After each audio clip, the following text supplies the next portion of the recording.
You're watching Vancouver TV, where we show you what's happening in your city. We've got the latest movie reviews and access to your favorite celebs. From fashion to red carpets, live shows, and more, we cover it all, keeping you informed about your city and in the know about upcoming events. What's up, bitches? See you guys, I missed you. Hey, Bellas. So what do you want us to sing tonight? I brought this just in case. We didn't invite you guys to sing. We invited you to watch. Excuse me? I just thought you guys were so busy with your awesome jobs and amazing lives. I am, actually. We're actually.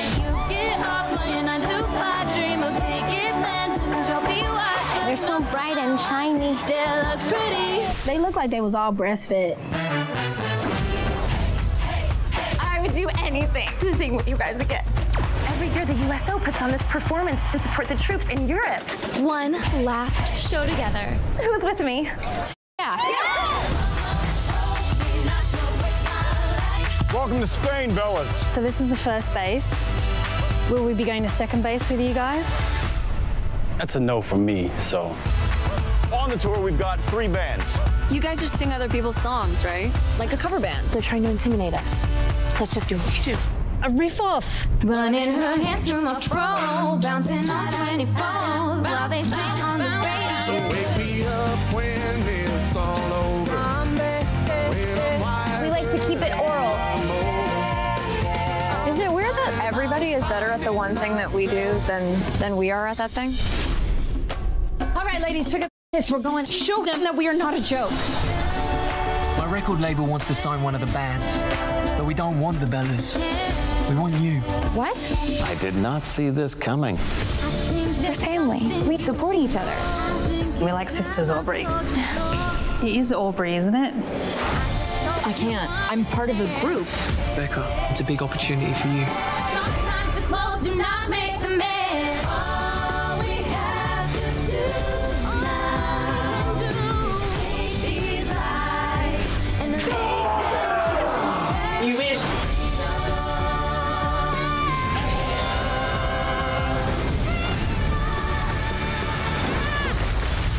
Bye-bye, Bellas. It really does feel like goodbye, John. Becca. What are you doing? Don't. If you cry, I'm gonna cry. Don't make that face. I'm not doing it. Don't make that face. This is my regular face. One good thing that I've got. To win tickets to see this movie and other fun movie prize packs, visit www.vancouvertelevision.ca. Hey there, VTV viewers. I'm your host, Pegah Ahani, and today I'm here at the Vancouver Convention Centre for the Circle Craft Christmas Market. This is a market that exhibits over 300 artists from coast to coast of Canada and also BC craftsmanship. We are really excited to meet some of the exhibitors and also talk to some of the organizers. So stick with me and we're going to have a great time here today at the Christmas market. Hey guys, we're here with one of our lovely exhibitors. Her name is Brianna. Hi, Brianna. Hi. How are you? I'm very good. First day, first new exhibitor here. Yeah. Oh, it's your first time? Yeah, this is my first show ever at Circle Craft. Wow. Okay, and your brand is called Urban Alchemy. That's pretty cool. Yeah, thank you. It is. I like the inspiration with alchemy because it encompasses the philosophical with the science, and the UA backwards is AU, and that's gold, and we like gold. I love gold too, and I love all these semi-precious stones I see that you've incorporated into your jewelry. It's so unique and different. Well, thank you very much. That warms my heart. I absolutely adore what I do, and when other people love it, it makes my job that much better. Awesome. I love it when people really put passion into their creations. So you are the designer of this brand, yes? I am, yeah. I'm the designer and the maker of all the pieces you see. Awesome. And so where are you from, my dear? I'm from Prince George. Prince George, okay. Awesome. And so where can our viewers know more about Urban Alchemy? I just launched my website last week. It's www.uajewelry.com, and I will be doing a show tour. So from here, I go to Art Market in Calgary, and then I go to Out of Hand in Victoria, and then I come back here for the Make It show in Vancouver. Oh, cool. Yeah, the whole show circuit. Oh, nice. So, okay, what is one of your favorite pieces? Oh, that's really tough. My favorite thing to do are the one-of-a-kind pieces. So they incorporate stones that are hand-cut or unique. And then I develop the style around the stone, so it's just one-ofs, and those are what you see. Like the one I'm wearing is, I can't get rid of it. It's my first one-of-a-kind I ever made, and it is very, very representative of who I am and what I like to build. Very nature and texture. I think that's what I love the most. But those are my favorites. So the statement rings, like those ones with the stones, those are my favorite. Statement rings and statement necklaces. Oh my God, we could be best friends because I'm all about the statement rings and the necklaces too. Yeah, gotta be bold. Totally. Like I love the stones. Like one of my favorites is doing, you know, amethyst. Raw. Yeah, raw. I love raw, and this is gorgeous. Yeah. I love the details, and I love how raw it is. Thank you. Yeah, I really like that mix of raw refined. So it's high quality, but there's this eclectic rawness, and the stone really shines through.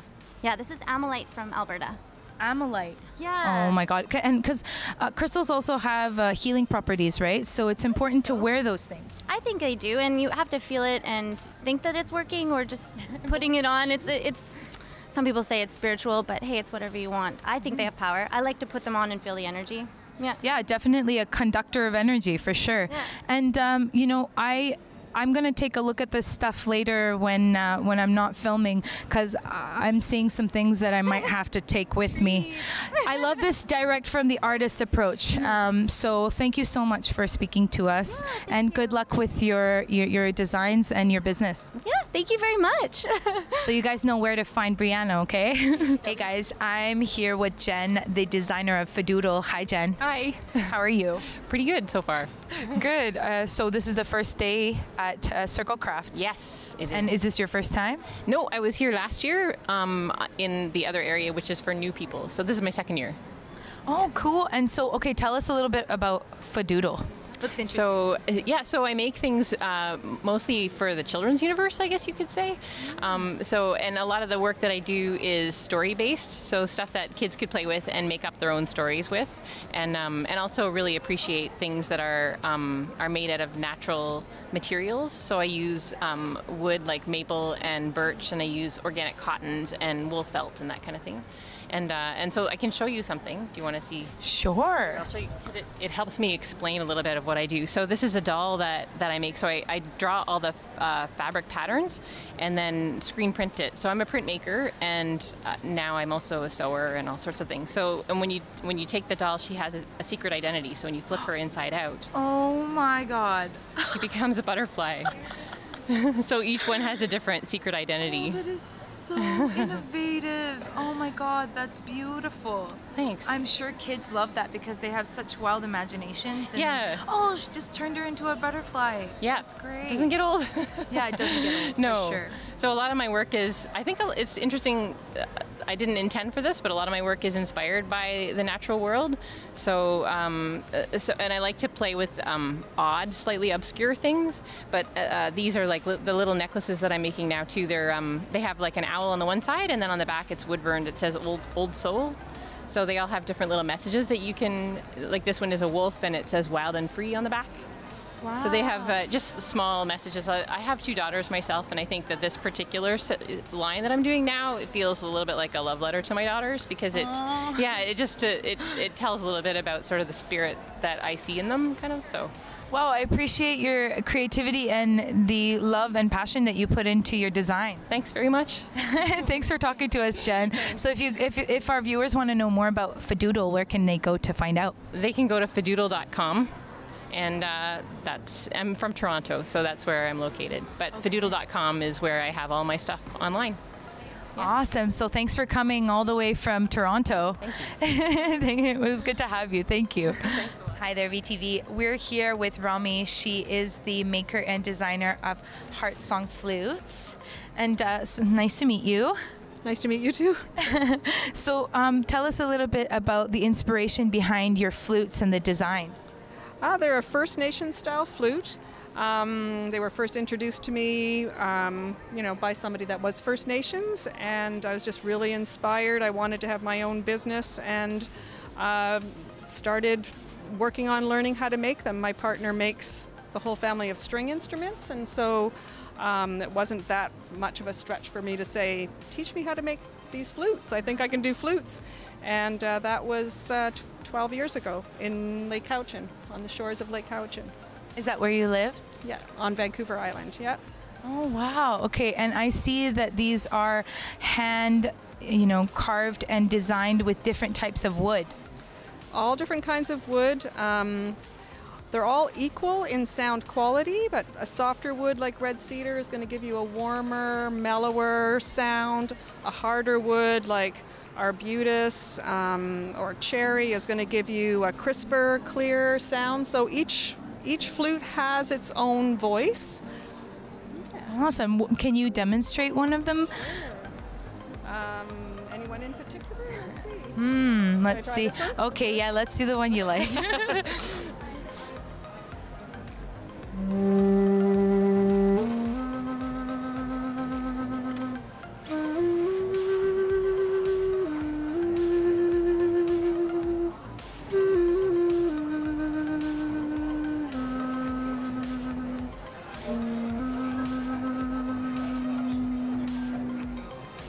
Wow, that's beautiful.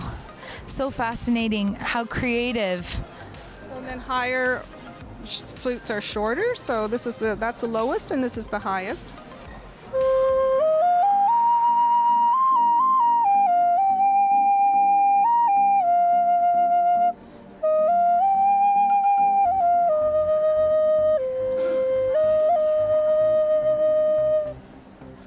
Beautiful. I think I like that more. I mean, this was beautiful, don't get me wrong, but that just hit my soul. So thank you for demonstrating, and it was great to talk to you, Rami. So if our viewers want to know more about where to find you and your flutes, where can they go? On the website, heartsongflutes.ca. Awesome. Thanks, Rami. Hey guys, I'm here with another new exhibitor. Her name is Raphael, and she is with Boreal Folk Apothecary. Hi, Raphael. Hi, thanks for having me. Thank you. So how are you doing? I'm doing great, thank you. Yeah, we're thrilled to be part of the event this year, and we're looking forward to the whole 5 days here in Vancouver at Circle Craft. Oh yes, so it's because this is the first day, guys, so you have plenty of time to come and see all of these great exhibitors. So this is such an interesting corner here. I'm seeing really eclectic, kind of more traditional and antique types of apothecary items. So tell me a little bit about your inspiration behind this and your design. Yeah, so I'm deeply inspired by the Canadian wilderness. We spend a lot of time out in the woods, my partner and I. We live in a 50-year-old bus, and we've converted a trailer into our off-grid workshop, so everything is solar powered, and we live out in the wild, and that's where we do our best work. So we'll do the harvests of the wild plants that we choose for their cosmetic properties, and then with the copper still that's in the back here, we use this device to extract its oils, the essential oils as well as the hydrosols, to naturally scent the product. So I'm just deeply inspired by our own Canadian wilderness. And for example, one of my favorite products is our bath salts that we have back here. And these are pretty special because they're made from these minerals that are just here. And these are ethically sourced from Saskatchewan. They're from an ocean that was there over 230 million years ago. So just these amazing salts, very similar to the pink Himalayan salts, but we've got our own sustainable and ethical operation here in Canada. So we use these in our clay masks as well as in the bath salts here. And then we have a whole line of natural skincare goods that are inspired by those plants that we go out and harvest.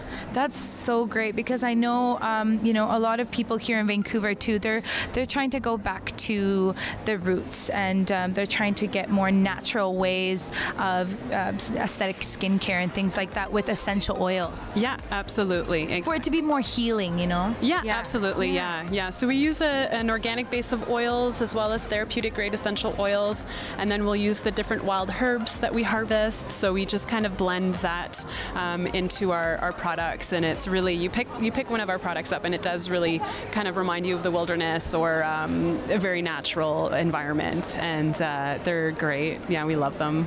How exciting. That's so creative. So what is your favorite what's your favorite product here? My favorite product, and probably our most popular, is this facial, it's an antioxidant facial serum, and it's made with wild fireweed, and so it's a great anti-inflammatory, great for acne prone skin, oily type skin, and you use this as a moisturizer. So instead of using a cream or a water-based lotion, you can put on this highly effective serum, and it only takes about 3-4 drops per application, so a little bottle goes a long way.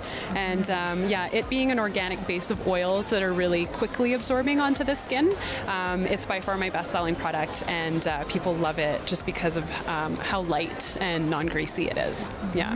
And then our other best-selling product is our shampoo bar here.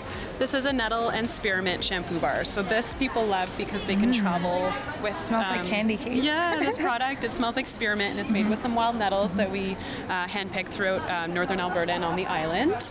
And yeah, just really sudsy, creates a really nice thick rich lather, and it doesn't strip the hair of its natural oils, which is nice. So people love to use it, yeah, as shampoo bar, face and body soap. Yeah. Awesome. I love the design too. Yeah, thank you. So thank you so much, Raphael. And how can our viewers go and find out more about you? Yeah, we have our website at www.borealfolk.ca. We're also on Instagram at borealfolk, and our Facebook page is also at borealfolk. So you can find us at any of those social media outputs.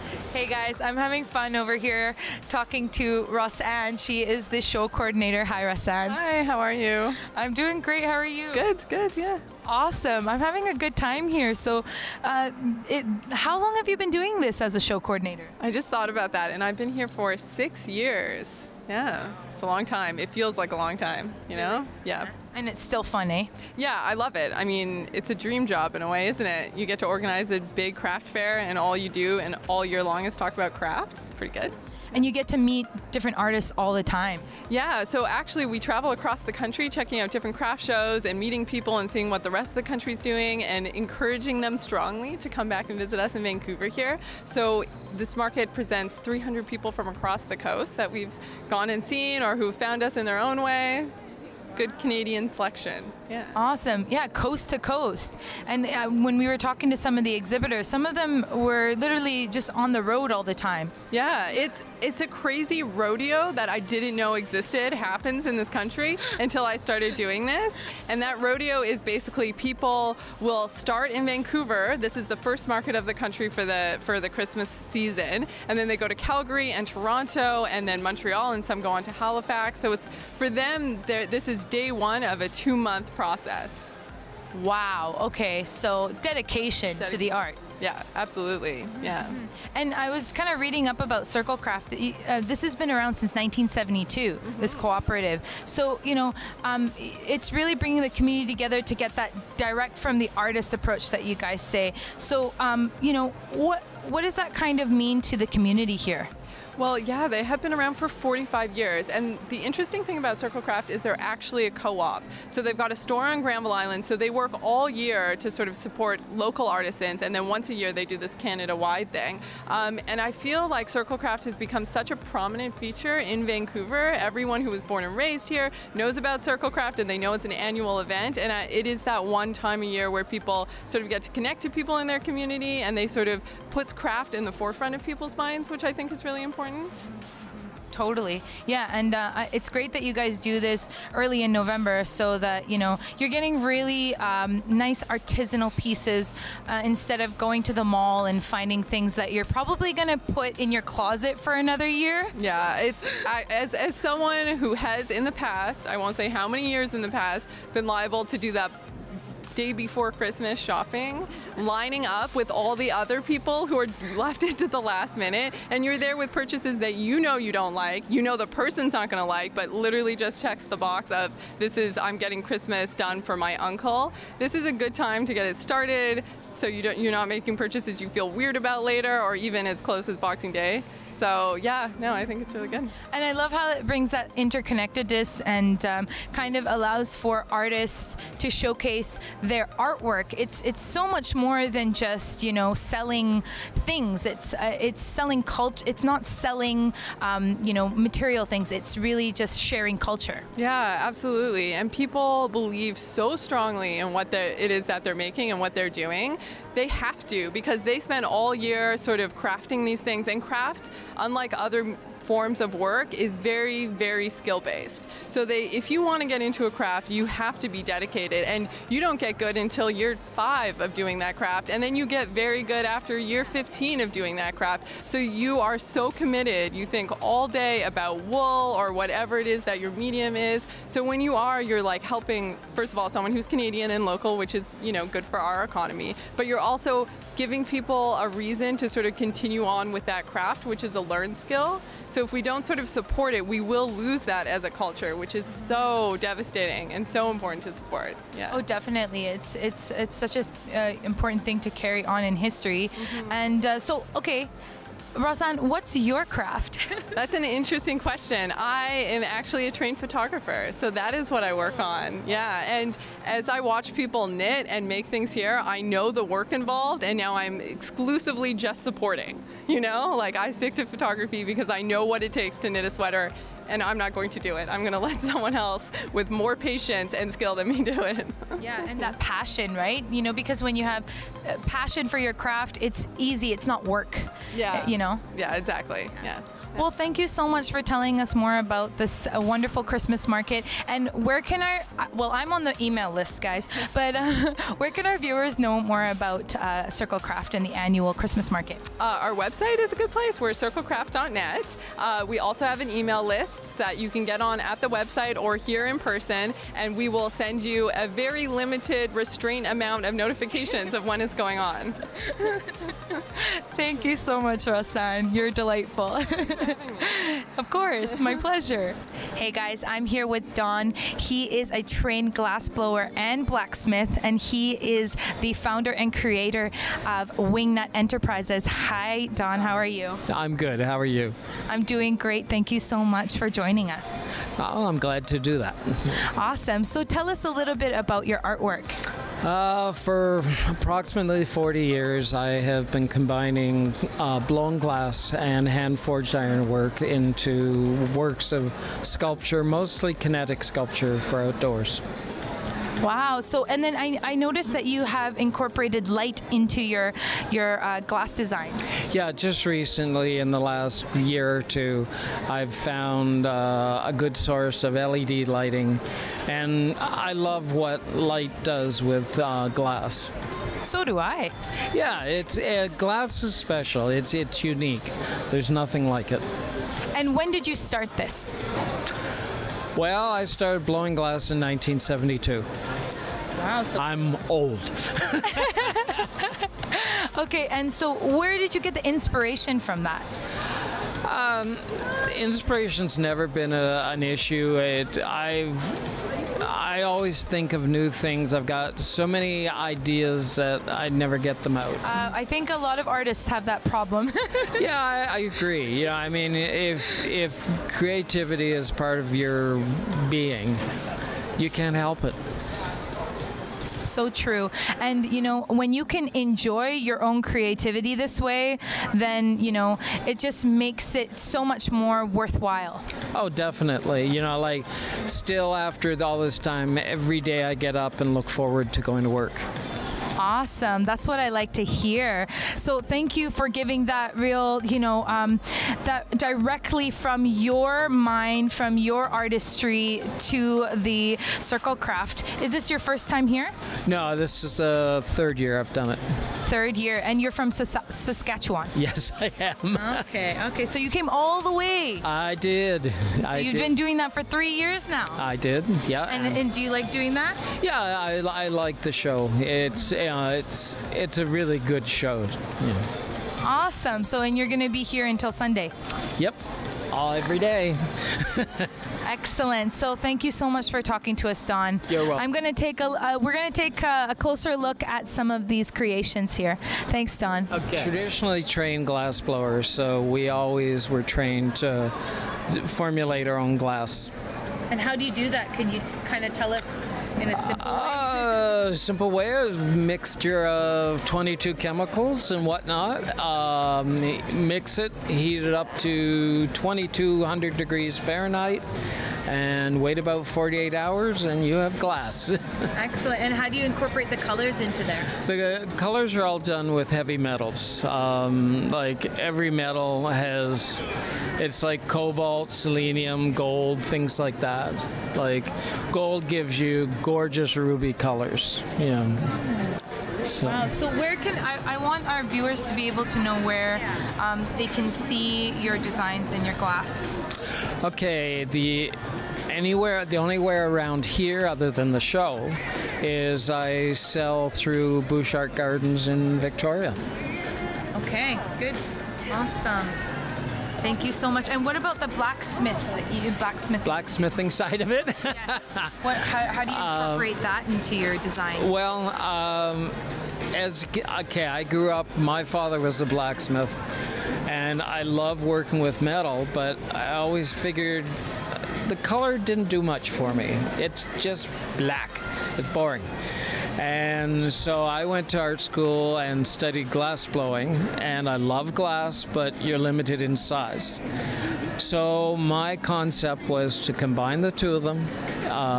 And, you know, what I do that's different, a lot of what I do is lighting, indoor, outdoor lighting.